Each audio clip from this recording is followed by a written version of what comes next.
May 20th, 1919, this was the date set for the first ever transatlantic flights. And so when the massive four-engine Caproni bomber took off from Newfoundland, Canada, it wasn't just carrying 3 men with it. It had the hopes of an entire world resting on its shoulders. But among them were officials from the British War Office, who wasted no time in arresting the trio and charging them with a crime they could not have predicted. They were charged with illegal entry into the United Kingdom. But while the passengers had trained for years to be able to endure the physical toll such a long journey would take on their bodies, they hadn't prepared for what actually happened to them once they left. Well, all we can say is that it has everything to do with a little piece of paper. When the crew of the first transatlantic flight touched down in Ireland almost 16 hours after leaving North America, they were greeted by crowds of people who couldn't believe that they had done it. Women weren't even allowed to be pilots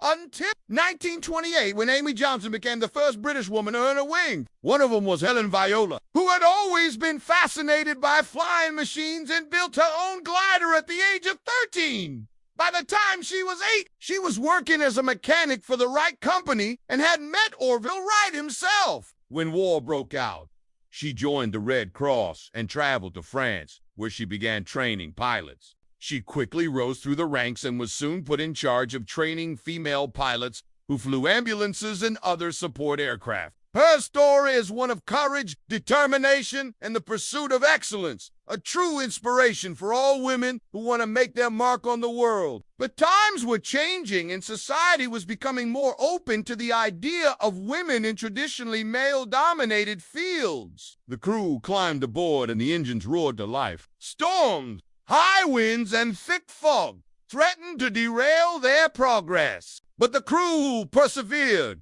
navigating by the stars and relying on their instincts to keep them on course. After 15 hours and 57 minutes, they finally sighted land. They had accomplished something truly remarkable, and they knew that the charges would eventually be dropped. But they had no idea how much trouble they would get into once word got out about their arrest. At 1:15 a.m. local time on May 21st, they landed near the Irish town of... But it was also a testament to the bravery and determination of the 3 men who had dared to dream of flying across the Atlantic. The U.S. State Department demanded an explanation, and the public was outraged. How could Britain treat these American heroes this way? The British government was forced to act, and the charges against the crew were eventually dropped. The crew of 3 men at the controls had trained for years to be able to endure the physical toll such a long journey would take on their body. The arrest had turned the crew into international celebrities, and they were now known around the world as the men who had been arrested for flying over the Atlantic. Despite the setback, the crew went on to have successful careers in aviation. Alcock became a test pilot and later served as the director of civil aviation in India. Brown continued to fly and was eventually promoted to the rank of vice admiral. Macready became a prominent figure in the British aviation industry and was knighted in 1941.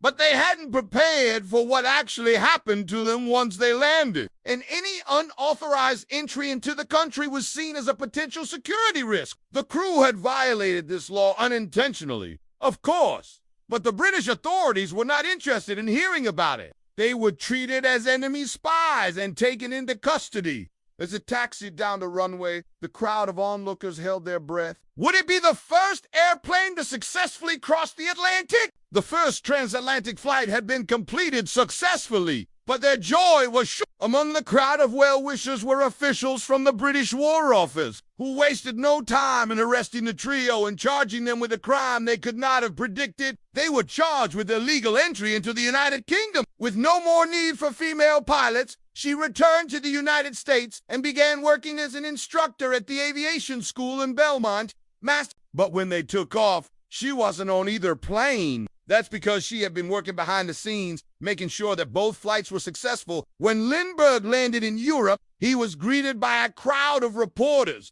who asked him about the mysterious woman who had helped him prepare for his flight. He told them her name was Helen Viola and that without her help, he might not have made it. It was here that she met 2 men who would change her life forever. Their names were Charles Lindbergh and Howard Hughes, and they both wanted to become the first person to fly solo across the Atlantic Ocean. He had previously been part of a team that had flown from England to Newfoundland, which at the time was a British colony. So he knew the route well and was eager to complete the return trip. In 1929, she became the first woman to fly solo across the Atlantic Ocean when she completed the New York to Dublin flight in under 20 hours. She also set a new record for the fastest transatlantic flight by a woman, a record that would stand for 10 years. As a child, he had shown a clear interest in mechanical things, and by the age of 14, he was working as a mechanic in his father's shop. When World War I broke out,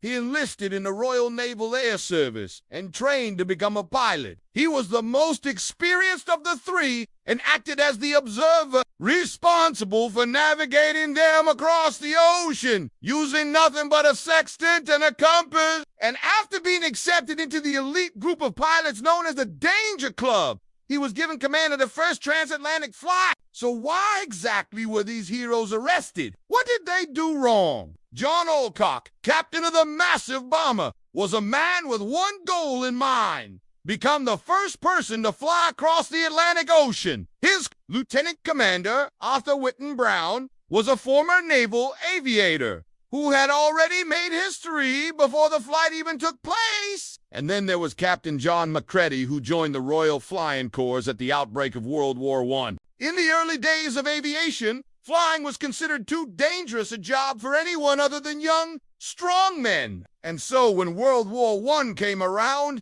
thousands of women signed up to work as pilots in the United States, Britain, and France. But when the armistice was signed and the war came to an end, she found herself out of a job. After hearing about their plans, Helen decided that she wanted to join them on their journey. Over the next few years, Helen continued working as a pilot and instructor, setting several records along the way. Throughout her career, Helen Viola never forgot the lessons she learned from the pioneers of aviation, or the importance of never giving up on your dreams. On May 1919, the giant bomber, the first of its kind, was fueled and ready to go. At 1:50 p.m., the massive four-engine bomber took off from its base in Newfoundland, Canada, carrying with it the hopes of an entire world. The flight across the Atlantic was fraught with danger. The crew was greeted by a crowd of people who couldn't believe that they had done it. The reason for their arrest was simple. At the time, Britain was still officially at war with Germany despite the charges against them. The crew's spirits remained high. News of the arrest spread like wildfire, and soon the British government was being bombarded with questions from around the world. But the damage had already been done. The story of their arrest became a thing of legend and served as a reminder of the sometimes difficult relationship between Britain and America. If you enjoyed this video, please subscribe for more updates.